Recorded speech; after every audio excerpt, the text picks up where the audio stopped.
Let's memorize the heart murmurs in 30 seconds. First we will have valves from left to right. T, P, A, M. T tricuspid, P pulmonary, A aortic, M mitral. Two simple rules and you will never forget this. For systolic murmurs, 2S in middle and 2R on side.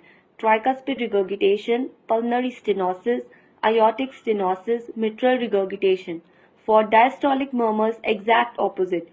2R in middle and 2S on side. Tricuspid stenosis, pulmonary regurgitation, aortic regurgitation, mitral stenosis. There you have it. Thank you.